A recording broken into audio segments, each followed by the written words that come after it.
বিশেষ করে আমাদের তরুণ সমাজের জন্য মুহাম্মদ সাল্লাল্লাহু আলাইহি সাল্লামের জীবন দর্শন, তার সিরাত, এটাকে পুনর্পাঠ করা নানা কারণে গুরুত্বপূর্ণ। এর ভিতরে এক নম্বর হলো, আমরা জানি প্রত্যেকটা মানুষ স্বভাবগতভাবে, জন্মগতভাবে আমরা অনুসরণ প্রিয়, আমরা অনুসরণ করতে চাই, কাউকে না কাউকে অনুসরণ করতে চাই। নবী করিম সাল্লাল্লাহু আলাইহি সাল্লাম সম্পর্কে একটু আগে যে কোরআন কারিমে আয়াত তেলাওয়াত করা হলো, লাকাদ কানা লাকুম ফি রাসূলিল্লাহি উসওয়াতুন হাসানা, আল্লাহ বলেছেন তোমাদের জন্য সবচাইতে উত্তম এবং অনুপম আদর্শ হলেন মুহাম্মদ সাল্লাল্লাহু আলাইহি সাল্লাম, তাকে তোমাদের জন্য মডেল করে পাঠানো হয়েছে। মানুষ কাউকে না কাউকে অনুসরণ করবেই, এটাই মানবীয় প্রকৃতি। মানুষ অনুসরণ প্রিয়, কাউকে না কাউকে দেখে সে চলতে শিখে। আল্লাহ রাব্বুল আলামিন যুগে যুগে নবী রাসূলদেরকে পাঠিয়েছেন মডেল করে, যে সাকসেস হতে চাইলে তাদেরকে অনুসরণ করো। তাদের অনুসরণের বাইরে যত পদ্ধতিতে যাবে মনে হবে সাকসেস হয়েছ, চূড়ান্ত যোগফল যখন দেখতে পাবে জীবনের শেষ প্রান্তে এসে, তখন তুমি অনুভব করবে যে তুমি আসলে যেটাকে সাকসেস মনে করেছো সেটা তোমার সাকসেস নয়। তরুণরা চ্যালেঞ্জ নিতে চায় এবং তাদের সামনে অনেক চ্যালেঞ্জ থাকে। মুহাম্মদ সাল্লাল্লাহু আলাইহি সাল্লামের অনুসরণ জীবনের সমস্ত চ্যালেঞ্জ উতরে যাওয়ার জন্য সবচেয়ে বড় উজ্জ্বল উদাহরণ আমাদের সামনে। কারণ আমরা জানি মুহাম্মদ সাল্লাল্লাহু আলাইহি ওয়াসাল্লামের জীবনে যত বাধা এসেছে, তার জীবনে যত চ্যালেঞ্জ এসেছে, পৃথিবীর ইতিহাসে অন্য আরেকজন মানুষ আপনি দেখাতে পারবেন না যার জীবনে এত বাধা এসেছে। আমরা একটা কথা বাংলায় বলি, জনম দুঃখী চির দুঃখী। মুহাম্মদ সাল্লাল্লাহু আলাইহি সাল্লাম পৃথিবীর আলো দেখবার আগেই তার মমতাময়ী, তার স্নেহময় বাবাকে হারিয়েছেন। পৃথিবীর আলো দেখবার আগে, মাতৃগর্ভে থাকতেই বাবা দুনিয়া থেকে চলে গেছেন, মারা গেছেন। পৃথিবীর আলো দেখার পরপরই মায়ের দুধ খেয়ে এখনো শেষ করতে পারেননি, এর মধ্যেই তার মারও মৃত্যু হয়েছে। মা বাবা দুজনকে হারিয়েছেন যখন তিনি দুধের শিশু। এরপর তার জীবনে সবচেয়ে বড় অভিভাবকের জায়গাটা যখন দাদা আব্দুল মুত্তালিব তিনি সামলাচ্ছিলেন, ঠিক কৈশোরে থাকতেই সেই দাদা আব্দুল মুত্তালিবের ছায়াও তার কাছ থেকে সরে গেল, তিনিও মারা গেলেন। তার জীবনে সবচেয়ে কঠিন সময় যখন মক্কার মানুষদের বহুমুখী অত্যাচারের নিপীড়নে তিনি যখন অতিষ্ঠ, ঠিক এরকম কঠিন সময়ে তার দুটি ভরসার জায়গা, বাইরে চাচা আবু তালেব আর ভেতরে স্ত্রী খাদিজা রাদিয়াল্লাহু তাআলা আনহা, দুজনকে একই বছরে অলমোস্ট একই সঙ্গে হারিয়েছে। একের পর এক পায়ের নিচ থেকে মাটি সরে যাওয়া যেটাকে বলে, সেটা পৃথিবীতে আসছেন এই বিপদ মাথায় করে। পৃথিবীর আলো দেখবার আগেই বাবা নেই, এরপর একের পর এক পায়ের নিচ থেকে মাটিগুলো সরে গেল। তারপরে শুরু হলো মক্কার মানুষরা, যারা তাকে আল আমিন উপাধিতে ভূষিত করেছে, যারা তাকে সবচেয়ে বিশ্বস্ত হওয়ার সার্টিফিকেট, সনদ দিয়েছে, পদক দিয়েছে, যারা তাকে সবচেয়ে বেশি সম্মান করত, সেই মক্কার মানুষগুলো তার মুখের উপর থুতু নিক্ষেপ করার মতো জঘন্যতম অত্যাচার নিপীড়ন করতেও পিছপা হয়নি। তাকে শারীরিক এবং মানসিক নির্যাতনের যত রূপ হতে পারে সেই সময় তার সবগুলো তাকে করলেন। শুধু 3 বছরের যে অবরোধ করা হয়েছে, সে অবরোধটুকুই একজন মানুষের মরে যাওয়ার জন্য যথেষ্ট ছিল, কিন্তু আল্লাহ তাআলা তাকে হায়াতে বাঁচিয়ে রেখেছেন। আমরা এখন আয়নাঘরের কথা শুনি, লোমহর্ষক বর্ণনা আমাদেরকে অবাক করে দেয় যে মানুষ কিভাবে এত পৈশাচিক, মানুষ কিভাবে এত নির্মম হতে পারে, মানুষ কিভাবে মানুষের প্রতি, মানুষকে টর্চার করে এতটা আনন্দ পেতে পারে। আমরা অবাক হই। মুহাম্মদ সাল্লাল্লাহু আলাইহি সাল্লামকে মক্কার মুশরিকরা 3 বছরের জন্য অবরোধ করেছিলেন, তাকে এবং তার সকল অনুসারীদেরকে। এটা 2025 সালের অবরোধ না, যে অবরোধ চলাকালেও মানুষ নিজের জীবন কোনোভাবে বাঁচিয়ে রাখতে পারে, ধারণ করতে পারে। এটা 1500 বছর আগের অবরোধ, যখন একটা সমাজের সব মানুষ যদি গুটিকতক মানুষের সাথে সব ধরনের সম্পর্ক, লেনদেন, এমনকি কথাবার্তা পর্যন্ত বন্ধ করে দেয়, কেনা বেচা সবকিছু বন্ধ করে দেয়, তাহলে তাদের বেঁচে থাকা কোনোভাবে সম্ভব নয়। সেই রকম একটা সমাজে নবী করিম সাল্লাল্লাহু আলাইহি সাল্লামের জীবনে দীর্ঘ সময়ের অবরোধে তিনি সাহাবীদের নিয়ে মানবেতর জীবন যাপন করেছেন। সাহাবায়ে কেরাম একটা সময় এসে গাছের পাতা, কোন কোন বর্ণনাকারীরা বলছেন যে কোন পশু পাখির ছাল চামড়া শুকিয়ে গেলে গাছের পাতা, এগুলো খেয়ে তারা জীবন ধারণ করেছেন, কারণ কোনো খাবার ছিল না, তাদের কাছে কেউ কোনো খাবার বিক্রি করতো না। আর মক্কা সাধারণত খাদ্যশস্য অনেক বেশি উৎপাদন হতো না, মদিনায় হতো, বাইরে থেকে আমদানির উপর অনেকটা নির্ভর করতে হতো। এরকম একটা সমাজে কেউ বিক্রিও করতো না, কেউ কিনতো না, কোথাও ভ্রমণে যাবে কেউ সাথে নিত না, কেউ সঙ্গ দিত না। সেই সমাজ বাস্তবতায় এভাবে একটা মানুষ বেঁচে থাকা কঠিন। নবী সাল্লাল্লাহু আলাইহি সাল্লাম সেই সময়টা পার করলেন। এরপর তিনি মক্কায় থাকতে চেয়েছেন, কিন্তু না, তাকে মক্কায় থাকতে দেওয়া হলো না। হিজরত, তার জীবনের আরেকটি অধ্যায় আসলো, তাকে মাতৃভূমি ত্যাগ করে চলে যেতে হলো মদিনায়। মদিনা মানুষজন খুব উৎসাহ উদ্দীপনার সাথে তাকে ওয়েলকাম করলেন, যে চলে আসুন আপনি, আপনাকে আমরা বরণ করে নেব। মক্কার এই নরাধমেরা আপনাকে নির্যাতন নিষ্পেষণ করেছে, কিন্তু আমরা আপনাকে আশ্রয় দিব, আমাদের জীবন দিয়ে আমরা আপনাকে রক্ষা করব। তারা ওয়েলকাম করলো, কিন্তু না, এরপর নবী সাল্লাল্লাহু আলাইহি সাল্লামের শান্তি শুরু হয়নি।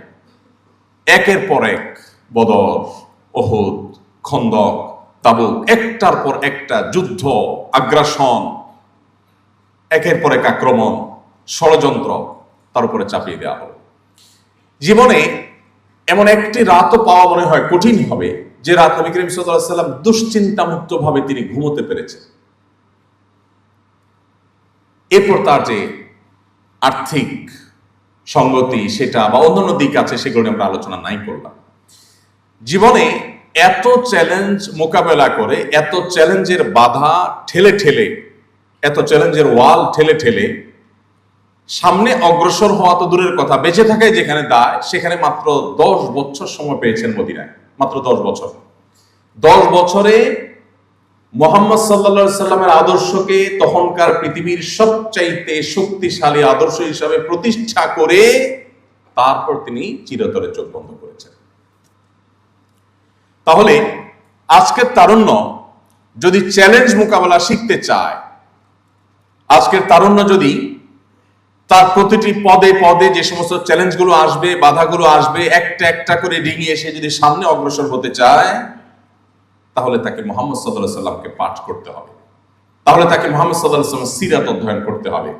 কিভাবে একজন মানুষ সাফল্যের চরম শিখরে পৌঁছতে পারে, পৃথিবীর ইতিহাসে মুহাম্মদ সাল্লাল্লাহু আলাইহি সাল্লামের চাইতে উজ্জ্বল এবং উৎকৃষ্ট আরেকটি উদাহরণ আপনার খুঁজে পাওয়া কঠিন হবে। সময়ত ভাইরা, এই জন্যই তারুণ্যের জন্য নবী করিম সাল্লাল্লাহু আলাইহি সাল্লামের যে সমস্ত অবদান আছে, তার মধ্যে একটা হলো যে তিনি আমাদেরকে জীবনে চ্যালেঞ্জ এবং বাধা উতরাবার পথ শিখিয়ে গেছেন হাতে ধরে।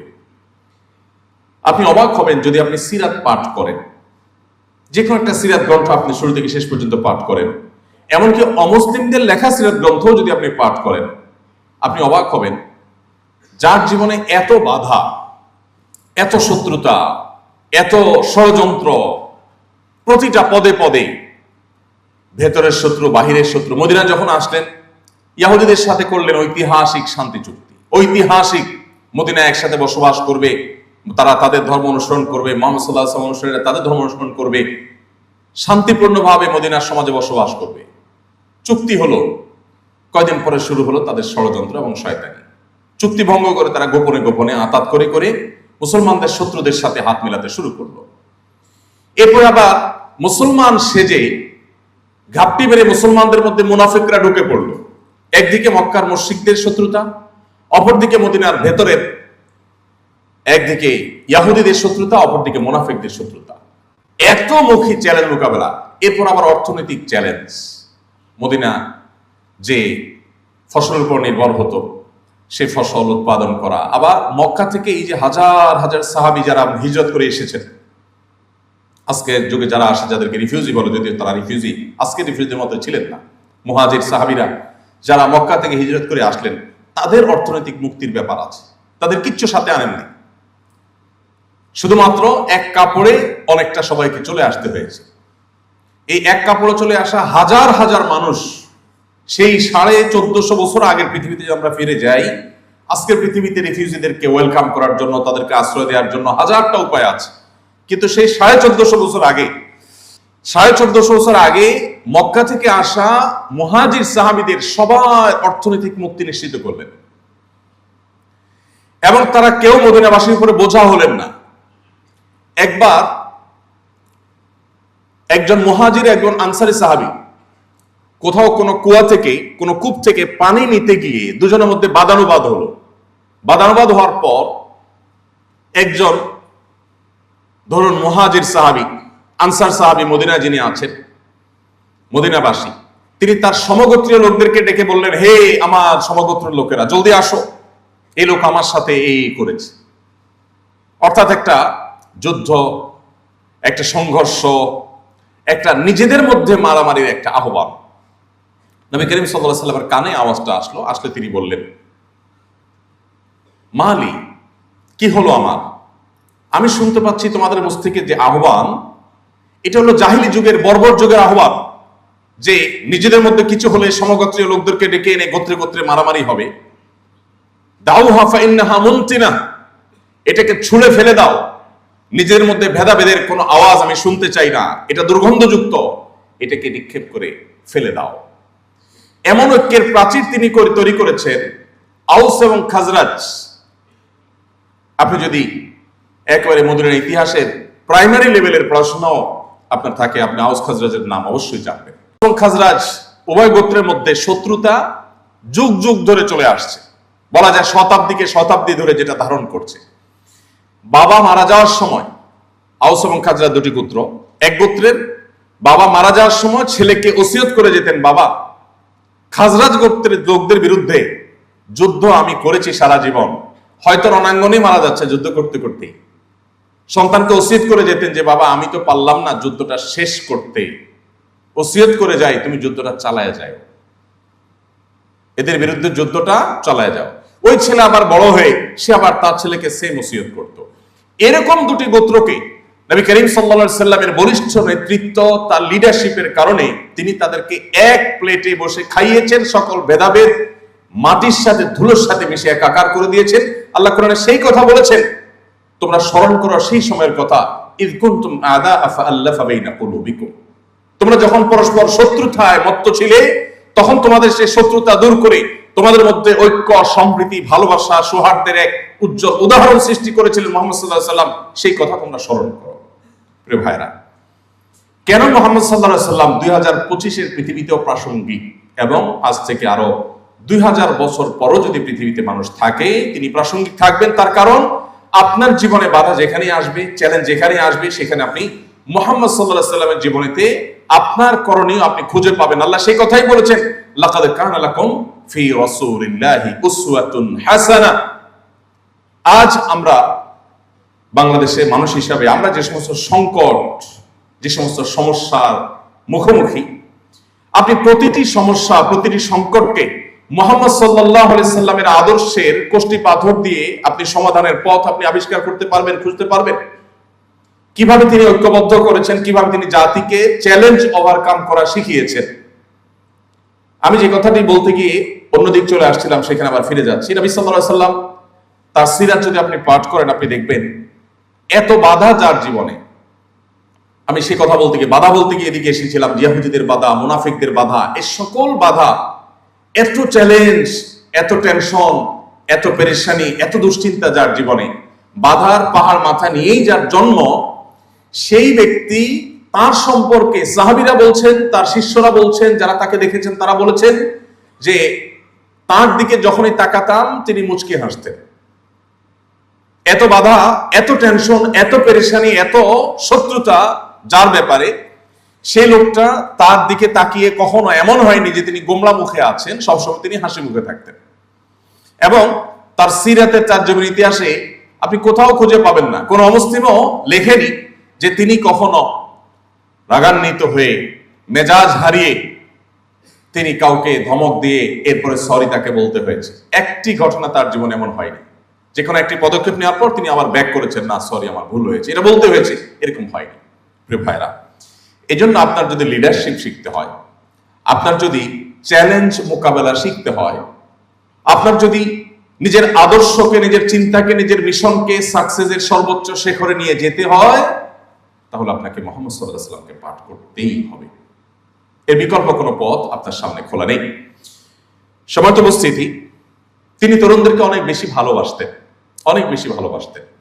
তিনি তরুণদেরকে সম্বোধন করে, তাদেরকে অ্যাড্রেস করে বিভিন্নভাবে বিভিন্ন হাদিসে অনেকগুলো কথা তিনি বলে গেছেন। তিনি কখনো কখনো বলেছেন, ইয়া মাশারাস শাবাব, হে তরুণ সম্প্রদায়। আলাদা করে কিশোরদেরকে কিংবা বৃদ্ধদেরকে কিংবা অন্য বয়সের মানুষকে নবী করিম সাল্লাল্লাহু আলাইহি ওয়াসাল্লাম কখনো অ্যাড্রেস করে কিছু বলেছেন এরকম কোনো হাদিস আমরা পাই না। তিনি শুধুমাত্র এক শ্রেণীর, এক বয়সের মানুষকেই অ্যাড্রেস করে করে বিভিন্ন গুরুত্বপূর্ণ বক্তব্য দিয়েছেন, বার্তা দিয়েছেন, তাদেরকে নসিহা করেছেন। আর সেই শ্রেণীটা হলো তরুণ শ্রেণী, যুবকরা, যারা যৌবনে আছে। তাদেরকে নবী সাল্লাল্লাহু আলাইহি ওয়াসাল্লাম এত বেশি ভালোবাসতেন, এত বেশি গুরুত্বপূর্ণ মনে করতেন যে তাদেরকে তিনি নসিহা করতেন। তার যে সভাসদ ছিল, তার যে পরামর্শক পরিষদ ছিল, সাহাবীদের মধ্যে তার কাছের সাহাবী যারা ছিলেন, তাদের মধ্যে আবু বকর, ওমর রাদিয়াল্লাহু তাআলার মতো সিনিয়র মানুষ যেমন ছিলেন, আলী, আব্দুল্লাহ ইবনে আব্বাস, আব্দুল্লাহ ইবনে মাসউদ এবং আবু হুরায়রা রাদিয়াল্লাহু তাআলা সহ টকবগে তরুণ সাহাবীদেরও ঠাসা অংশগ্রহণ তার মজলিসে ছিল। তিনি তরুণদেরকে এত বেশি মহব্বত করতেন, এত বেশি ভালোবাসতেন যে তরুণদের জীবনের লক্ষ্য পানে তারা যেন অগ্রসর হয়ে যেতে পারে, তারা যেন সাকসেস হতে পারে, সফল হতে পারে, সেজন্য তাদেরকে অনেকগুলো নসিহা করেছেন। আমি সেখান থেকে একটি পয়েন্টে শুধুমাত্র কথা বলে আমার বক্তব্য শেষ করবো ইনশাআল্লাহ। তার আগে, কেন সিরাত পাঠ আমাদের জন্য গুরুত্বপূর্ণ? কেন আপনি, এমনকি অমুসলিম যদি হয়ে থাকেন কেউ এখানে, তারপরও আপনাকে কেন মুহাম্মদ সাল্লাল্লাহু আলাইহি ওয়াসাল্লামকে জানতে হবে, কেন তাকে পাঠ করতে হবে, আমি সে বিষয়ে আরেকটু কথা বলতে চাই। আজ আমরা আমাদের মধ্যে যে সমস্ত দৈন্যতা খুঁজে পাই, এর মধ্যে আমি শুরুতে যে পয়েন্টটা বলছিলাম যে আমাদের বেশিরভাগ মানুষের জীবনের লক্ষ্য কি আমরা জানি না। কোন একজন অস্ট্রেলীয় একজন বিজ্ঞানী, সম্ভবত তার নামটা আমার মনে নেই, এই ভদ্রলোকের একটি উক্তি আমি কোথাও পড়েছিলাম। তিনি বলেছিলেন যে আমি পৃথিবীতে কেন এসেছি বা আমার কেন জন্ম হয়েছে পৃথিবীতে আমি জানি না, তবে এটুকু নিশ্চিত যে আমি একটু ভালো খেলাম, পড়লাম, এরপর আমার জীবনটাকে শেষ করে দিলাম, এটা আমার জীবনের লক্ষ্য হতে পারে না, অসম্ভব। তো আমরা বেশিরভাগ মানুষ যারা নিজেদেরকে মুসলমান দাবি করছি অথবা মুসলমানের সন্তান হিসাবে হয়তো আমরা গর্বিত বটে, আমরাও বেশিরভাগ মানুষ আমাদের জীবন আজ অনেকটা লক্ষ্যহীন। মুহাম্মদ সাল্লাল্লাহু আলাইহি সাল্লাম আমাদের জীবনে লক্ষ্য খুঁজে পেতে আমাদেরকে সাহায্য করেছেন, যেটি সেই নিউজিল্যান্ডের নিউ মুসলিম তরুণ, মাত্র 19 বছর বয়স ছেলেটি, সে আমাকে যেটি বলেছে, ঠিক একই কথা আমার কাছে মনে হয় যে এখন আমাদের সহস্র তরুণের অন্তরের কথা, যে আমাদের জীবনের লক্ষ্য কি আমরা বেশিরভাগ মানুষ জানি না। আল্লাহ তাআলা কোরআনে বলেছেন, ওয়া মা খালাকতুল জিন্না ওয়াল ইনসা ইল্লা লিয়াবুদুন। মুহাম্মদ সাল্লাল্লাহু আলাইহি সাল্লাম আমাদের জীবনের লক্ষ্য কি সেটা আমাদের খুঁজে পেতে সাহায্য করেছেন, এবং সেজন্যই তাকে আমাদের পাঠ করতে হবে, তাকে আমাদের অধ্যয়ন করতে হবে, তাকে আমাদের জানতে হবে। তাহলে আমরা সমৃদ্ধ হব, আমাদের জীবন সমৃদ্ধ হবে, আমরা এগিয়ে যাবো ইনশাআল্লাহ। সম্মানিত উপস্থিতি, মুহাম্মদ সাল্লাল্লাহু আলাইহি সাল্লাম তরুণদেরকে যে সমস্ত গাইডলাইন দিয়েছেন সেটা অনেক দীর্ঘ। আমি একটা পয়েন্টে শুধু কিছু কথা বলে শেষ করব। মুহাম্মদ সাল্লাল্লাহু আলাইহি সাল্লাম তরুণদেরকে তাদের জীবনে চরিত্রের হেফাজত এবং সংরক্ষণ করবার ব্যাপারে বিশেষভাবে গুরুত্ব আরোপ করেছেন। তিনি যে 2-3টি সম্বোধন বা 2-3টি অ্যাড্রেস করেছেন তরুণদেরকে উদ্দেশ্য করে, তার একটি ছিল এই রিলেটেড। তিনি বলেছেন, ইয়া মা'শারাশ শাবাব, হে তরুণ সম্প্রদায়েরা, মানিস্তাতাআ মিনকুমুল বাআতা ফালইয়াতাযাওয়াজ, তোমাদের কেউ বিবাহ করবার সামর্থ্য যদি সে অর্জন করে ফেলে তাহলে আর বিলম্ব না করে সে যেন বিবাহ করে ফেলে। ওমান লাম ইয়াস্তাতি, যে ব্যক্তি সেটা করতে না পারে, ফাআলাইহি বিসসাওম, সে যেন রোজা রাখে। কেন? তার নিজেকে নিয়ন্ত্রণ করবার জন্য। আজ আমাদের সামনে গোটা পৃথিবীতে ভোগবাদ, এটা এমন ভাবে আষ্টে পৃষ্ঠে আমাদেরকে বেঁধে ফেলেছে যে আমাদের জীবনের লক্ষ্য যেন ভোগ ছাড়ার কিছু নেই। মুহাম্মদ সাল্লাল্লাহু আলাইহি সাল্লামের পুরো জীবন অ্যানালাইসিস করলে আপনি তার জিস্ট খুঁজে পাবেন যে তিনি আমাদেরকে আসলে ত্যাগের শিক্ষা দিয়েছেন এবং ত্যাগের জন্য উদ্বুদ্ধ করেছেন, বিশেষ করে তরুণদেরকে। আপনারা ইসলামী বিশ্ববিদ্যালয় কুষ্টিয়ার প্রফেসর ডক্টর খন্দকার আব্দুল্লাহ জাহাঙ্গীর ভাইয়ের নাম হয়তো শুনে থাকবেন। অনেক বছর আগে তিনি রোড অ্যাক্সিডেন্টে মারা গেছেন। ডক্টর আব্দুল্লাহ জাহাঙ্গীর রহমাহুল্লাহ একটি কথা বলতেন। সেই কথাটি হলো, তিনি বলতেন যে যেই জিনিসটা সৃষ্টিগতভাবে, জন্মগতভাবে, মূলগতভাবে যে জিনিসটা প্রমোটেড, সেটাকে যদি আরো প্রমোশন করা হয় তাহলে সেটা দুর্ঘটনায় পড়া নিশ্চিত। যে জিনিসটা আগে থেকে প্রমোটেড বা সৃষ্টিগতভাবে প্রমোটেড, সেটাকে প্রমোট আর করতে হয় না, ওইটাকে কন্ট্রোল করতে হয়। আর ইসলাম এই কন্ট্রোলের কথাই বলেছে। গোটা পৃথিবী দেখবেন যে সব ক্ষেত্রে দেখবেন তরুণদেরকে ভোগের কথা বলে, সবাইকে ভোগের কথা বলে, কেউ কন্ট্রোল করার কথা বলে না। ইসলাম আপনাকে কন্ট্রোল করার কথা বলবে। মুহাম্মদ সাল্লাল্লাহু আলাইহি ওয়াসাল্লাম আপনাকে কন্ট্রোল করার কথা বলেছেন, যে আপনি নিজেকে নিয়ন্ত্রণ কিভাবে করবেন, নিয়ন্ত্রণ কেন করবেন, সেই জিনিসটা তিনি বুঝিয়েছেন এবং সারা জীবন তিনি এটার প্রতি আহ্বান করেছেন। একটা গাড়ি 80 কিংবা 100 স্পিডে এমনি চলছে, এটা প্রমোটেড, এমনি গতি সম্পন্ন। তাকে যদি পেছন থেকে আবার ধাক্কা দেওয়া হয় অথবা সামনে থেকে কোনো কিছু দিয়ে জোরে টান দেওয়া হয়, তাহলে এই গাড়ি অ্যাক্সিডেন্ট করবে নিশ্চিত। একটা প্রচন্ড গতি সম্পন্ন গাড়ির গতিকে নিয়ন্ত্রণ করতে হয়, এটাকে ধাক্কা দিতে হয় না। আল্লাহ রাব্বুল আলামিন সৃষ্টিগতভাবে আমাদের প্রত্যেককে এমন ভাবে তৈরি করেছেন যে একটা বয়সের নির্দিষ্ট সীমায় পৌঁছার পর আমাদের শরীরে যৌন আকাঙ্ক্ষা জাগ্রত হবে, এটা দিয়েই আল্লাহ তাআলা সৃষ্টি করেছেন। সো সৃষ্টিগতভাবে একটা সময় যৌন আকাঙ্ক্ষার তাড়না, এটা মানুষকে তাড়াবে, অন্যান্য প্রাণীকে তাড়াবে, এটাই স্বাভাবিক, আল্লাহ এভাবেই সৃষ্টি করেছে। তাহলে সৃষ্টিগতভাবে যে জিনিসটা প্রমোটেড, এই জিনিসটাকে ইসলাম বলে, মুহাম্মদ সাল্লাল্লাহু আলাইহি ওয়াসাল্লাম বলেন, এটাকে তোমাকে এখন কন্ট্রোল করতে হবে। যদি কন্ট্রোল করতে না পারো তাহলে দুর্ঘটনা, তাহলে অনাকাঙ্ক্ষিত, অনভিপ্রেত বিষয় আশয় ঘটবে এবং যেটা তুমি প্রত্যাশা করবে না।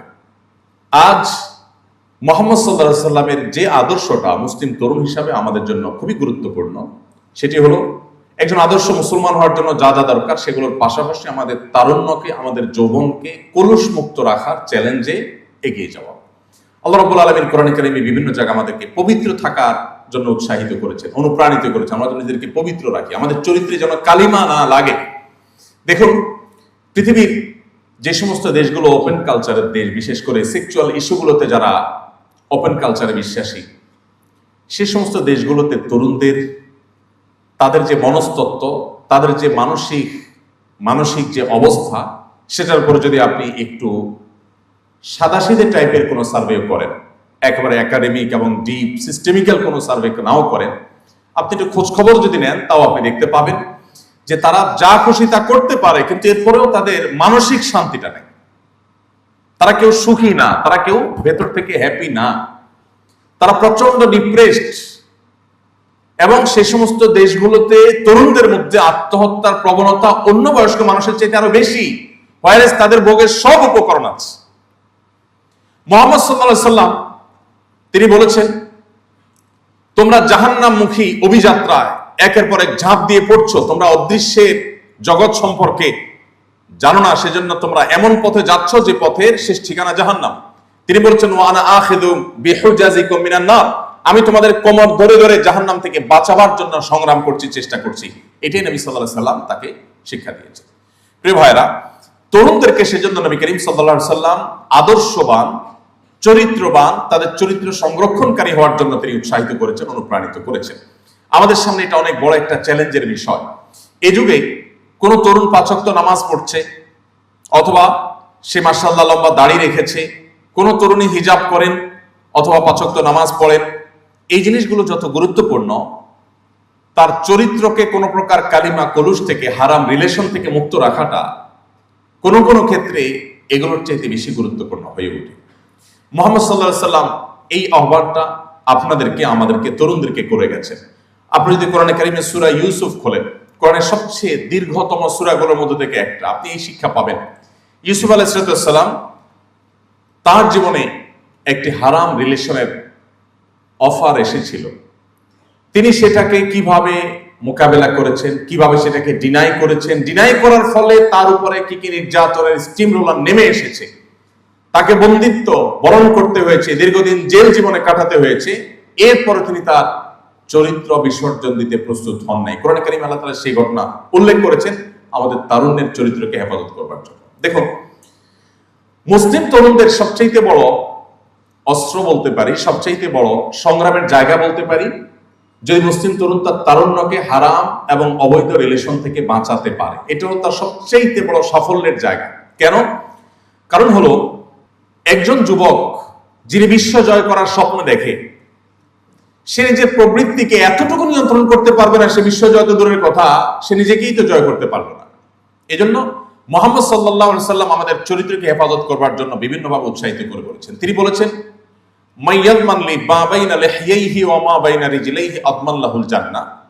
তোমাদের মধ্যে কেউ যদি তার মুখের এবং তার সম্ভ্রমের, লজ্জাস্থানের, ইজ্জতের হেফাজত করবার দায়িত্ব নেয়, যে তার এই দুটি বিষয়কে সে নিয়ন্ত্রণ করবে, আল্লাহর অবাধ্যতার পথে সে পরিচালিত করবে না, এই গ্যারান্টি যদি কেউ দিতে পারে, এই দায়িত্ব যদি কেউ নিজের বেলা নিজে নিতে পারে, এবং এই চ্যালেঞ্জ নিয়ে যদি কেউ চ্যালেঞ্জে জয়ী হতে পারে, নবীজি বলেছেন, আমি তার জান্নাতের গ্যারান্টি দিলাম, আমি তার জান্নাতের দায়িত্ব নিলাম, যদি সে তার নিজের এই চরিত্রকে হেফাজত করবার দায়িত্ব নেয়। প্রিয় ভাইরা, পশ্চিমা যে কালচার বা সংস্কৃতি, এটা আমাদের দেশকে এমন ভাবে গ্রাস করে ফেলেছে যে আজকাল এই সমস্ত কালচারগুলো আমাদের কাছে এতটাই ডালভাত হয়ে গেছে যে আজ থেকে 2 দশক 3 দশক আগে আমাদের দেশে প্রথম বিয়ে করার পর নতুন স্বামী স্ত্রী নিজেদের স্বামী স্ত্রী হিসাবে পরিচয় দিতে যতটুকু হেজিটেশন ফিল করত, লাজুকতা অনুভব করত, এখন নিজের জেনার সঙ্গী, হারাম রিলেশনের সঙ্গী, একজন ব্যভিচার কর্মের সঙ্গীকে পরিচয় দিতে এতটুকু কুণ্ঠা এখন তরুণরা বোধ করে না। আমরা সেরকম একটা সমাজ বাস্তবতা এখন আছে। এই জিনিসটা এমনিতে হয় না, এটা উইথ প্ল্যান। এর জন্য অনেক বড় প্ল্যান, অনেক বড় ডিজাইন করা হয়েছে, কোটি কোটি মিলিয়ন মিলিয়ন টাকা বা ডলারের পিছনে খরচ করা হয়েছে। মুসলিম তরুণদের যে ধার, মুসলিম তরুণদের যে ঝাঁজ, মুসলিম তরুণদের যে শক্তি, মুসলিম তরুণদের যে উচ্ছলতা, সেটাকে ধ্বংস করে ভোঁতা করে দেওয়ার জন্য। আপনি মুসলমান, আপনি আপনার তারুণ্যকে, যৌবনকে যদি হারাম রিলেশন থেকে বাঁচাবার সংগ্রামে জয়ী হন, সবাই হারাম রিলেশনের সাথে জড়িয়ে থাকলেও আপনি থাকেন না, আপনি নিজেকে বাঁচিয়ে রেখেছেন, তাহলে আপনি সবচেয়ে আদর্শবাদী মুসলমানদের একজন, সবচেয়ে আদর্শবাদী মুসলমানদের একজন। প্রিয় ভাইরা আমার, এই চ্যালেঞ্জটা, এটা আমাদের মোকাবেলা করা শিখতে হবে। আমি একটি কথা বিনয়ের সাথে আপনাদেরকে বলতে চাই, আপনারা বিশ্ববিদ্যালয়ের শিক্ষার্থী, আমার শ্রদ্ধেয় শিক্ষকবৃন্দ এখানে আছেন অনেকেই, আমি বলতে চাই, পশ্চিমাদের কাছ থেকে আমাদের নেওয়ার অনেক কিছু আছে। পশ্চিমাদের কাছ থেকে আমরা জ্ঞানে, বিজ্ঞানে, তথ্য প্রযুক্তিতে, অবকাঠামোতে, উন্নয়নে, প্রশিক্ষণে, অনেক কিছুতে আমরা পিছিয়ে আছি।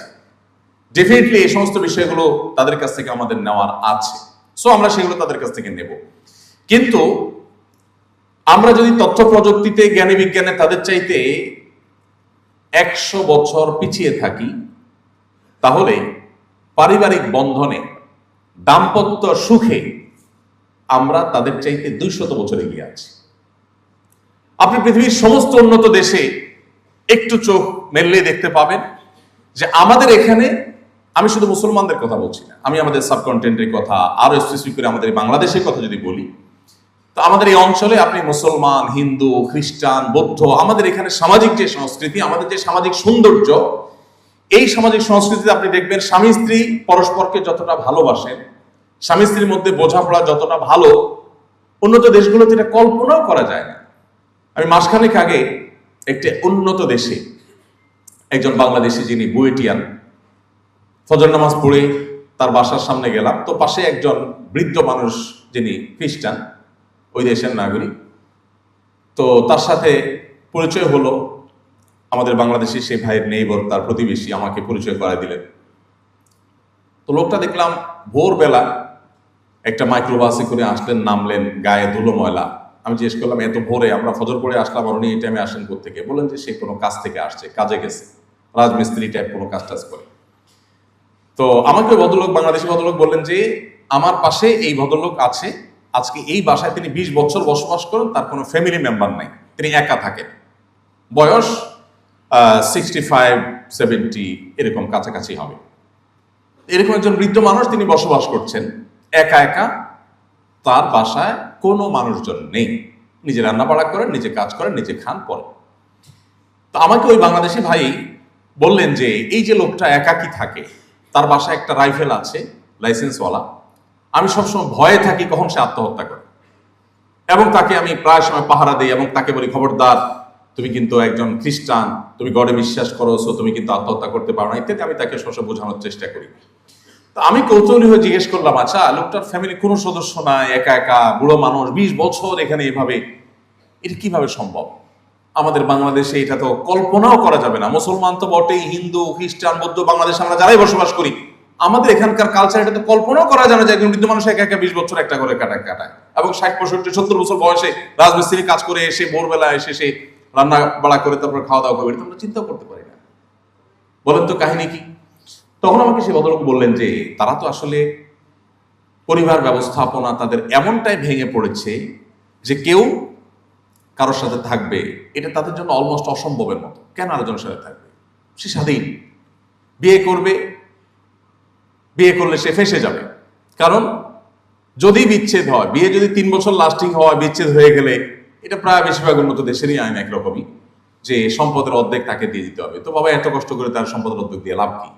আর বোঝাপড়া তো কারোর সাথে কারোর বোঝাপড়া নেই। এত বেশি স্বাধীন তারা যে স্ত্রীরও কয়েকটা করে বয়ফ্রেন্ড আছে, আর ওই পুরুষ লোকটারও কয়েকটা করে, স্ত্রীরও কয়েকটা করে বয়ফ্রেন্ড আছে, আর স্বামী লোকটারও কয়েকটা করে গার্লফ্রেন্ড আছে। কিচ্ছু বলার নাই, স্বাধীন। দেখুন, গোটা পৃথিবী আপনাকে বলবে তুমি একজনের সাথে রিলেশনে আছো, বৈবাহিক সম্পর্ক হোক আর হারাম সম্পর্ক হোক, একজনের সাথে তুমি সম্পর্কে আছো, এই অবস্থায় তুমি আরেকজনের সাথে সম্পর্ক করতে পারো না। সব সমাজ এটাকে খারাপ ভাবে দেখে। কেন খারাপ ভাবে দেখে বলেন? কি যুক্তি আছে? একজন মানুষ তো স্বাধীন, তিনি কারোর সাথে রিলেশনে আছেন, স্বামী বা স্ত্রী, অথবা অবৈধ বিবাহ বহির্ভূত সম্পর্ক আছে, একই সময়ে তিনি অন্য আরেকজনের সাথে যদি সম্পর্ক রাখেন তলে তলে, এটাকে পৃথিবীর সব সমাজ খারাপ মনে করে, অপরাধ মনে করে। কেন? কারণ মনে করা হয় যে তাহলে জীবন সঙ্গী বা যার সাথে এখন তিনি আছেন তার সে সঙ্গী বা সঙ্গিনীর সাথে প্রতারণা করা হয়, এই জন্য, তাই না? ইসলাম এর চাইতে আরো এক কাঠি এগিয়ে। কিভাবে? ইসলাম বলে তোমার জীবনে যে জীবন সঙ্গী বা সঙ্গিনী আসবেন, কাউকে আল্লাহ তোমার জন্য লিখে রেখেছেন, তোমার তাকদীরে আছে, তিনি যেই হন না কেন, তার জন্য তোমার পুরা যৌবনকে, প্রতিটা দিন, প্রতিটা রাত, প্রতিটি ঘন্টা, তোমার প্রতিটি সেশনকে পাহারা দিয়ে দিয়ে তার জন্য তুমি তোমার নিজেকে সেভ করতে হবে। যদি না করো তাহলে তোমার জীবনে অনাগত জীবন সঙ্গী বা সঙ্গিনীর সাথে তুমি প্রতারণা করলে, কারণ তুমি তার আগে কাউকে তথাকথিত ভালোবাসা আদান প্রদানের নাটক অভিনয় করলা, আর যথাসময়ে তোমার জীবন সঙ্গী যে আসলো, সঙ্গিনী যে আসলো, তার সাথে তুমি নাটক অভিনয় করলা, তাহলে দিন শেষে তুমি প্রতারণা করলা। পৃথিবীর মানুষ যেটাকে প্রতারণা মনে করে, ইসলাম সেটাকে আরো এক কদম আগ বেড়ে প্রতারণা সাব্যস্ত করে এবং সেটাকে আমাদের জন্য নিষেধ করে। এই জন্য ভাইরা, এটা একটা বেটাগিরির ব্যাপার। ইদানিং একটা স্লোগান বেশ জনপ্রিয় হয়েছে, প্রেম করে কাপুরুষ, বিয়ে করে বীর পুরুষ। যথাযথ, আমার কাছে যথার্থ উক্তি মনে হয়েছে। চুরি চুপটামি, পলাপলি, অলিগলিতে, চিপা চাপায়, হোটেলের বেঞ্চে, এগুলা কি? এ তো কাপুরুষের কাজ। বীর পুরুষের মতো নবী করিম সাল্লাল্লাহু আলাইহি ওয়াসাল্লাম বলেছেন, আলিনু হাদান নিকাহ ফাইন্নাহু নিকাহ ওয়া লাইসা বিসিফা। তোমরা বিবাহ করবে ঘোষণা দিয়ে, আওয়াজ করে, সবাইকে দাওয়াত করে বিবাহ করবে। আমার কাছে প্রায় সময় চিরকুট আসে যে হুজুর পালিয়ে বিয়ে করা যাবে কিনা। আমি বলি এটা কোনো কথা? পলাপলি করবে তো চোর ছিনতাইকারী, ডাকাত পলাপলি করবে। বিবাহ করবে যে, সে তো একটা ভালো কাজ করবে, সেখানে পলাপলি করবে। সে বাপের বেটার মতো বুক ফুলায়া ঘোষণা দিয়া সবাইকে সাথে নিয়া সে বিবাহ করে ডাকডোল পিটাতে পিটাতে যাবে। এটাই তো সুন্নাহ, এটাই তো আদর্শ। প্রিয় ভাইরা, তো আমি ওই যে অমুসলিমের কথা বলছিলাম, ওই ভদ্রলোক, তার কোনো পরিবারের সদস্য নেই, এবং পরে খোঁজ খবর নিয়ে দেখলাম যে হ্যাঁ, এরকম মানুষ এই সমাজে অহরহ, অনেক মানুষ এরকম, যাদের আসলে পরিবারের কোনো সদস্য নেই, কারোর সাথে কারোর কোনো বোঝাপড়া নেই। আমি একটা কথা বরাবরই বলি, আমাদের এখানে অধঃপতনের পরও ঢাকা এখন প্রতিদিন, আরো কয়েক বছর আগের জরিপে, প্রতিদিনে যে পরিমাণ বিবাহ নিবন্ধন হয়, তাল মিলিয়ে প্রায় সেই পরিমাণ বিবাহ বিচ্ছেদ হয়, দুর্ভাগ্যজনক। এই যে আমাদের ফ্যামিলি বন্ডিং খারাপ হয়ে যাচ্ছে, স্বামী স্ত্রীর মধ্যে বোঝাপড়া কমে যাচ্ছে, এটা কমতে কমতেও যে লেভেলে আমরা আছি, আমরা যদি আরো 50 বছর নিচে নামতে থাকি, পশ্চিমারা আরো 100 বছরও সেখানে আসতেও পারবে না ইনশাআল্লাহ। আমাদের এখানে এখনো স্বামী স্ত্রীর মধ্যে যে বোঝাপড়া, আমি সবসময় বলার চেষ্টা করি, এটা ওরা স্বপ্নেও কোনোদিন দেখে না যে আসলে বোঝাপড়া এত ভালো হতে পারে। আমাদের স্বামী স্ত্রীকে, স্ত্রী স্বামীকে যতটা মিস করে, ওরা চিন্তা করতে পারে না। একটা অ্যাপসের অ্যাডভার্টাইজ আপনারা নিশ্চয়ই দেখেছেন, যাদের স্মার্টফোন আছে নিশ্চয়ই একটা অ্যাপের অ্যাডভার্টাইজ বারবার আপনাদের সামনে আসে, সোশ্যাল মিডিয়াতে বিশেষ করে। সেটা হলো, দেখা যাচ্ছে যে স্ত্রী সোফায় শুয়ে আছেন, হাতে মোবাইলটা, ঘুম এসে গেছে। তখন স্বামী এসে কি করে? মোবাইল হাতে রেখে ঘুমায় পড়ছেন বেচারি স্বামী বা অবৈধ সঙ্গী, সে এসে কি করে? মোবাইলটা খোলার চেষ্টা করে। অ্যাপস ডেভেলপ যারা করেছেন, ওই অ্যাপ ডেভেলপকারী প্রতিষ্ঠান অ্যাডভার্টাইজে যেটা বোঝাতে চায় সেটা হলো, না, স্বামী যতই চেষ্টা করে খুলতে পারে না। এমনকি মোবাইলটা নিয়ে বউয়ের মুখের কাছে ধরে যে ফেস লক দিয়ে খোলে কিনা, না, তাও খোলে না। এই অ্যাডভার্টাইজের মিনিংটা কি বলে তো? অ্যাডভার্টাইজ কি কিছু বলতে চায় কিনা? বলতে চায়। অ্যাডভার্টাইজ বলতে চায় একটা সমাজ পচে গলে দুর্গন্ধযুক্ত হয়েছে, তার দুর্গন্ধ বের হচ্ছে অ্যাডভার্টাইজ থেকে। অ্যাডভার্টাইজ বলতে চায় যে তাদের সমাজে স্বামী স্ত্রীর মধ্যে বিশ্বাসের জায়গাটা ভঙ্গ হতে হতে এমন একটা লেভেলে চলে গেছে যে এখন আসলে স্বামী স্ত্রীকে, স্ত্রী স্বামীকে কেউ কাউকে বিশ্বাস করে না। যে আমাকে যে এত ঘন ঘন love you love you love you too এইরকম জিকির মতো করতে থাকে, এই বাটপার না জানি মেসেঞ্জারে আবার কাউকে সেম কথা লিখে পাঠাইছে। এই বাটপার না জানি কোনো ইমোতে, কোনো মেসেঞ্জারে, হোয়াটসঅ্যাপে, কোনো একটা অ্যাপসে সে জানি আবার আরেকজন কারোর সাথে আকাম করে বসলো। এটার জন্য ওই বেচারার মাথা নষ্ট হয়ে যায়। আমাদের সমাজে আমি বিভিন্ন ওয়াজ মাহফিলে, বিশেষ করে বৃদ্ধ চাচা মুরব্বী পাইলে, এখানে তো মুরব্বী নেই, সব ইয়াং মানুষ পাইলে আমি স্টেজে ডাকার চেষ্টা করি। আমি অনুভব করার চেষ্টা করি যে আমাদের আগের জেনারেশন, তারা আমাদের মতো এত বেশি লুতুপুতু করার সুযোগ পায় না। সরি আমার এই শব্দের জন্য, বোঝাবার জন্য সে ভালো শব্দ আমার কাছে এই মুহূর্তে ছিল না। আমাদের এখন তরুণরা জীবনে যতবার ভালোবাসি ভালোবাসি বলে, টেক্সট মেসেজ করে, মেসেঞ্জারে, সরাসরি যত মহব্বতের অভিনয় করে, আমাদের আগের জেনারেশন বাপ চাচারা যারা ছিলেন, তারা এগুলো তো অনেক পরের কথা। আমি গ্রামের ছেলে, গ্রামে বড় হয়েছি, গ্রামীণ সে আবহাওয়া আমার চোখের সামনে ভাসে। সারাদিন বাহিরে কাজ কাম করে এসে খেতে খামারে, দোকানপাটে অথবা ব্যবসা বাণিজ্য, অফিস আদালতে, রাতে সবাই যখন খেয়ে দিয়ে যার যার কক্ষে চলে যেত, তখন বেচারা বউয়ের সাক্ষাৎ পাইতো, বউ স্বামীর সাক্ষাৎ পাইতো। তার আগ পর্যন্ত সারাদিন দেখা সাক্ষাৎটুকু পর্যন্ত হতো না। দেখা সাক্ষাৎ হলো, না দেখার ভান করে একজন আরেকজনকে ক্রস করে চলে যেত। কারণ কথা বললে আবার সমাজের মানুষ জাহেল মূর্খরা আবার কে কি মনে করে বসে, আরেক মুসিবত। এই যে অবস্থা, যে বেচারারা আমাদের মধ্যে এত লাভ, এত ভালোবাসা আদান প্রদান করার স্কোপই পায় নাই, তাহলে তো এদের ভালোবাসা দুর্ভিক্ষ হওয়ার কথা না।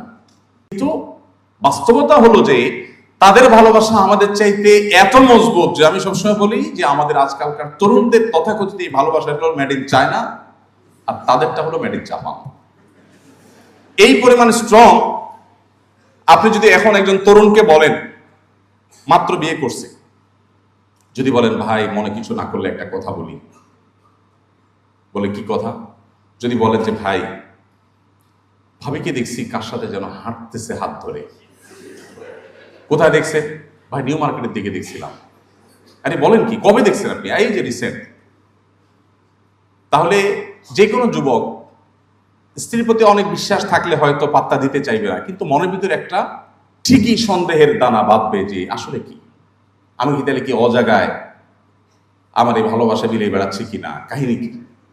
কিন্তু একজন বৃদ্ধ মানুষ, 50-60 বছর বয়স, তাকে যদি বলেন চাচা চাচিরি দেখছি কার সাথে জানি ফোনে কথা বলতেছে, তাহলে তার শরীরের সমস্ত শক্তি সঞ্চয় করে আপনার গাড়িটা চড় বসাই দিবে। কেন বলেন তো? কারণ হলো চাচা নিশ্চিত যে তার স্ত্রী এটা করতে পারে, সেটা কল্পনাও করা যায় না।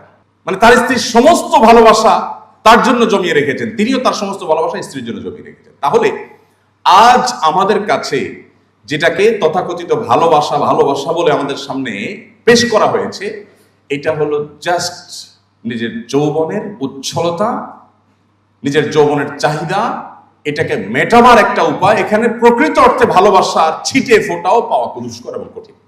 আচ্ছা, এটা তো অনেক দূরে হয়ে যায় যে আগের জেনারেশন আর এখনকার জেনারেশন। আরেকটা কম্পেয়ার আমরা খুব একেবারে আমাদের চোখের সামনে থেকে করি। আমাদের এখানেও আপনারা অনেকে বিবাহিত আছেন, আর অনেকে অবিবাহিত কিন্তু হারাম রিলেশনে হয়তো আছেন। আপনারা না থাকেন, আপনাদের আশেপাশে কেউ আছে, দেখেন আপনারা আপনাদের ভার্সিটিতে হয়তো আছে। আমি শুধু অনুরোধ করবো একটা কম্পেয়ার করার জন্য। যে বিবাহ করে বিবাহিত দম্পতি স্বামী স্ত্রী, তারা তাদের মধ্যে ভালোবাসি একে অন্যকে, এই কথা তারা বেশি বলে, নাকি অবিবাহিত হারাম রিলেশন যারা করছে সেই তথাকথিত প্রেমিক প্রেমিকা তারও ভালোবাসার কথা বেশি বলে? কারা বলে? বিবাহিত দম্পতি না অবিবাহিত? কারণ কি? কারণ নকল জিনিস চকচক একটু বেশি করে। কোন সন্দেহ আছে? মুখ দিয়া ফেনা তুলে ফেলা হবে। ভালোবাসি বলতে বলতে বলতে বলতে মানে মনে হয় যে সে ফিদা হয়ে যাবে, অথচ 6 মাস বা 1 বছর যাইতে গিয়ে দেখা যায় ব্রেকআপ, আরেকজন হাত ধরে চলে গেছে। কোথায় চলে গেল এত সব ভালোবাসাবাসি? আবার যে ওখানে যে একই জিকির, তার সাথে আবার সেম জিকির। এই পুরো আয়োজনটা শয়তানের অনেক বড় একটা আয়োজন। এটা সিরিয়াস ইস্যু, হাসির ইস্যু না। কোন যুবক যদি তার যৌবনকে নিয়ন্ত্রণ করবার সংগ্রামে জয়ী হতে পারে, তাহলে তার দ্বারায় আল্লাহ চাহেন তো অন্য সব ক্যাপাবিলিটি অর্জন করলে তার দ্বারা বিশ্ব জয় করা সম্ভব। আর যদি কেউ তার যৌবনের এইটুকু জিনিসকে নিয়ন্ত্রণ করতে না পারে, আমি এটাকে বলি ডায়রিয়া রোগীর সাথে কম্পেয়ার করি। আমি ডায়রিয়ার রোগী লুজ মোশন হয়, হতে হতে হতে হতে একটা পর্যায়ে সে ডায়রিক হয়ে যায়। তার আসলে নিয়ন্ত্রণ করবার ক্ষমতা আর থাকে না, সে যেখানে সেখানে তার কাপড় চোপড় খারাপ হয়ে যায়। ঠিক একই অবস্থা যারা বিবাহ পর্যন্ত অপেক্ষা করতে প্রস্তুত না, যেখানে যা দেখে সেখানে সে কাইত হয়ে যায়, সেখানে লাভ ইউ শুরু করে দেয়। আমি বলি এটা হলো ডায়রিয়া রোগীর মতো। নিয়ন্ত্রণ হারিয়ে ফেলেছে সে, তার নিজের প্রতি কন্ট্রোল নাই। আল্লাহ রাব্বুল আলামিন আমাদেরকে এমন একটা দিন দিয়েছেন যে দিন আমাদেরকে সবসময় কন্ট্রোল করার ট্রেনিং দেয়। কন্ট্রোল। আল্লাহ বলেছেন কুল্লিল মুমিনিনা ইয়াগুদ্দু মিন আবসারিহিম ওয়া ইয়াহফাযু ফুরুজাহুম। ভার্সিটিতে পড়েন ছাত্ররা ছাত্রীরা, তাদের চোখের সামনে হারাম বহু দৃশ্য এসে পড়ে, নিজেকে নিয়ন্ত্রণ করা কঠিন হয়ে যায়। আল্লাহ বলেছেন হে ঈমানদার, নারী এবং পুরুষ আলাদা আলাদা অ্যাড্রেস করে আল্লাহ বলেছেন। প্রথম পুরুষদেরকে বলেছেন, এরপর নারীদেরকে বলেছেন তোমরা তোমাদের দৃষ্টিকে সংযত রাখবে, অবনত করবে, কন্ট্রোল করবে।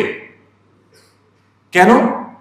কারণ তুমি যদি কন্ট্রোল না করো তাহলে তোমার মনোজগতে অস্থিরতা কাজ করবে, আর এই অস্থিরতার ফলে তোমার ভেতরের পশুত্ব, পাশবিকতা এটা জেগে উঠবে। যখন জেগে উঠবে তখন তুমি নানাবিধ অপরাধে, নানাবিধ অন্যায়, নানাবিধ গুনাহে তুমি জড়িয়ে যাবে।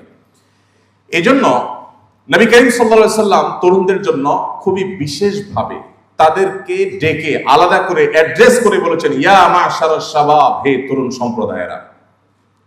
চরিত্র হেফাজত করবার জন্য বিবাহের সক্ষমতা অর্জন করবার পর বিবাহ করে ফেলবে, তার আগে বিবাহ করার সক্ষমতা হওয়ার আগ পর্যন্ত নিজেকে কন্ট্রোল করার যেত ওয়ে হতে পারে সেগুলো অবলম্বন করবে, কিন্তু খবরদার চরিত্রকে নষ্ট করবে না। আপনারা জানেন একটি বিখ্যাত হাদিস রয়েছে, নবী সাল্লাল্লাহু আলাইহি ওয়াসাল্লাম বলেছেন 7 শ্রেণী মানুষকে আল্লাহ তাআলা আরশের নিচে ছায়া দেন। এই 7 শ্রেণী মানুষের মধ্যে 2টি শ্রেণী শুধু ইয়াংদের জন্য রিজার্ভ।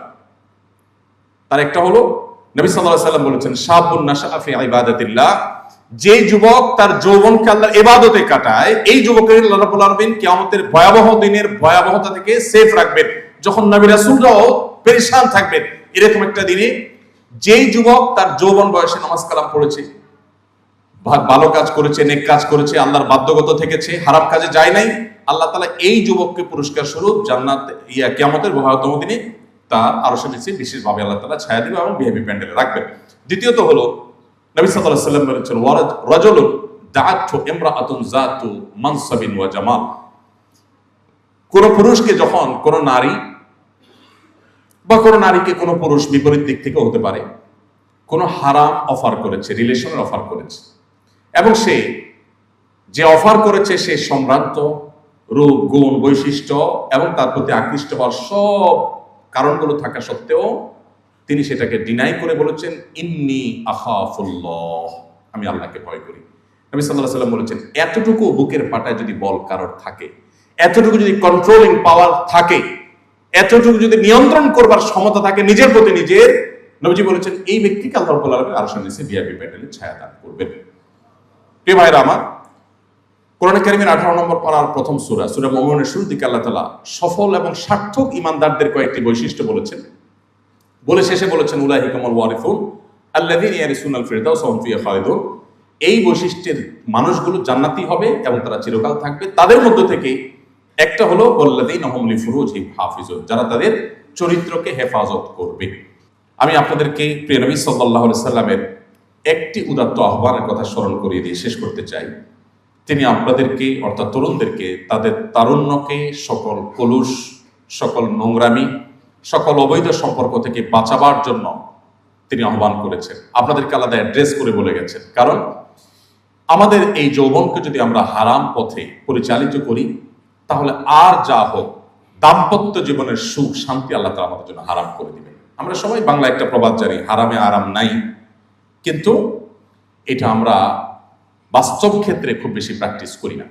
আমি আপনাদেরকে উদাত্ত আহ্বান রাখতে চাই, আল্লাহর জন্য সকল প্রকার হারাম সম্পর্ক থেকে বেরিয়ে আসার সংকল্প করবেন। যারা আল্লাহ তাআলার রহমতে সেফ আছেন তারা নিজেদের চরিত্রকে ধরে রাখার, হেফাজত করবার, এটাকে সংরক্ষণ করবার সংগ্রামে এগিয়ে যাবেন। এবং পশ্চিমা সংস্কৃতিকে যারা এদেশে তরুণদের মধ্যে ঢুকিয়ে দিতে চায় তাদের এই দুর্বিষিদ্ধি সম্পর্কে আপনাদেরকে ওয়াকিফাল হতে হবে, সচেতন হতে হবে, সতর্ক হতে হবে, সমাজকে সতর্ক করতে হবে। এটা শুধুমাত্র আমাদের ধর্মীয় বিষয় যে তাই নয়, ধর্মীয় বিষয়ের পাশাপাশি এটা আমাদের কালচারাল ইস্যু। এটা এই মাটির, এই মানুষের, এদেশের কালচার, সংস্কৃতি। এদেশে মানুষ বৈবাহিক সম্পর্কে বিশ্বাসী, সেটা হিন্দু হোক, সেটা মুসলিম হোক, সেটা খ্রিস্টান হোক, সেটা অন্য ধর্মাবলম্বী হোক। অতএব ভিনদেশীদের কাছ থেকে আমাদের নেওয়ার অনেক কিছু আছে, সেটা না নিয়ে আমরা তাদের কাছ থেকে বস্তা পচা সস্তায় সমস্ত সংস্কৃতি যদি নেই তার পরিণতি কি হতে পারে। এটা ওই যে বৃদ্ধ 20 বছর যিনি ফ্যামিলি ছাড়া জীবন কাটিয়ে দিয়েছেন, এরকম শত সহস্র বৃদ্ধ আপনি দেখতে পাবেন। আপনি যে বাইরে ট্রাভেল করে নিশ্চয়ই দেখবেন অনেক মহিলা 70, 80, 85 বছর বয়স একা একা ট্রাভেল করছে, কেউ নেই তার সাথে। পরিবার ব্যবস্থাপনা ভেঙে খান খান হয়ে গেছে, টুকরো টুকরো হয়ে গেছে। যারা বিবাহ করেছেন তারা জানেন, সারাদিন যত কষ্ট করেন, পরিশ্রম করেন, দিন শেষে আপনি বাসায় যাবেন, আপনার ফ্যামিলির কাছে যাবেন, স্ত্রী আছে, মা বাবা আছেন, ভাই বোন আছেন, সন্তান সন্ততি আছেন। এই চিত্র, এই দৃশ্যগুলো যখন চোখের সামনে ফুটে ওঠে, সারাদিনের কষ্ট মুহূর্তের মধ্যে আমরা ভুলে যেতে পারি। যারা এই পরিবার ব্যবস্থাপনার এই সুফল, এই দুনিয়ার জান্নাত, পরিবারের সুখ সমৃদ্ধি, এটা যারা পায়নি বা যারা হারিয়ে ফেলেছে, তাদের মধ্যে দেখবেন সুখের সমস্ত উপকরণ থাকা সত্ত্বেও তাদের রাস্তাগুলো আমাদের চাইতে অনেক বেশি চকচকা, অনেক বেশি ফ্রেশ, পরিবেশ অনেক বেশি সুন্দর।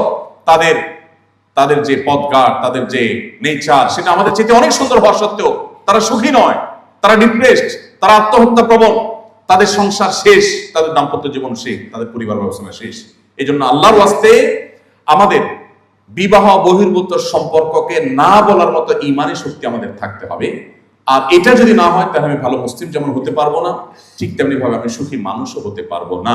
আমি আবারও বলি, একটা বিবাহিত দম্পতি তারা নিজেদের মধ্যে ভালোবাসাবাসির খুব বেশি জিগির না তুললেও তারা যতটা সুখে থাকে, একটি অবিবাহিত কপতি বা অবিবাহিত বিবাহ বহির্ভূত সম্পর্ককারী একজন যুবক যুবতী, তারা ভালোবাসাবাসির যত নাটক অভিনয় করুক না কেন, দিন শেষে এই তথাকথিত ভালোবাসার যে গান লেখা হয়, গাওয়া হয়, এসব গানগুলোর খোলাসা, নির্যাস, সার সংক্ষেপ দেখবেন একটাই বেরি, জ্বলে গেলাম, পুড়ে গেলাম, শেষ হয়ে গেলাম, বাঁচাতে পারবে না কেউ।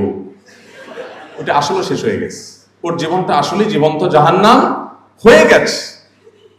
আমি সবসময় বলি, ভালোবাসা এটা হলো সফট ড্রিঙ্কসের ঝাঁজের মতো।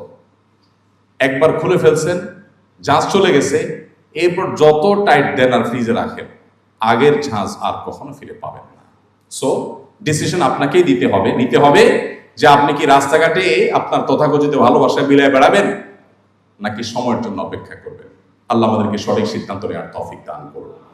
আমরা যদি পরিবার ব্যবস্থাপনাকে স্ট্রং করতে চাই, আমরা যদি সুখী পরিবার চাই, আমরা যদি সুখী সমাজ চাই, আমরা যদি সুন্দর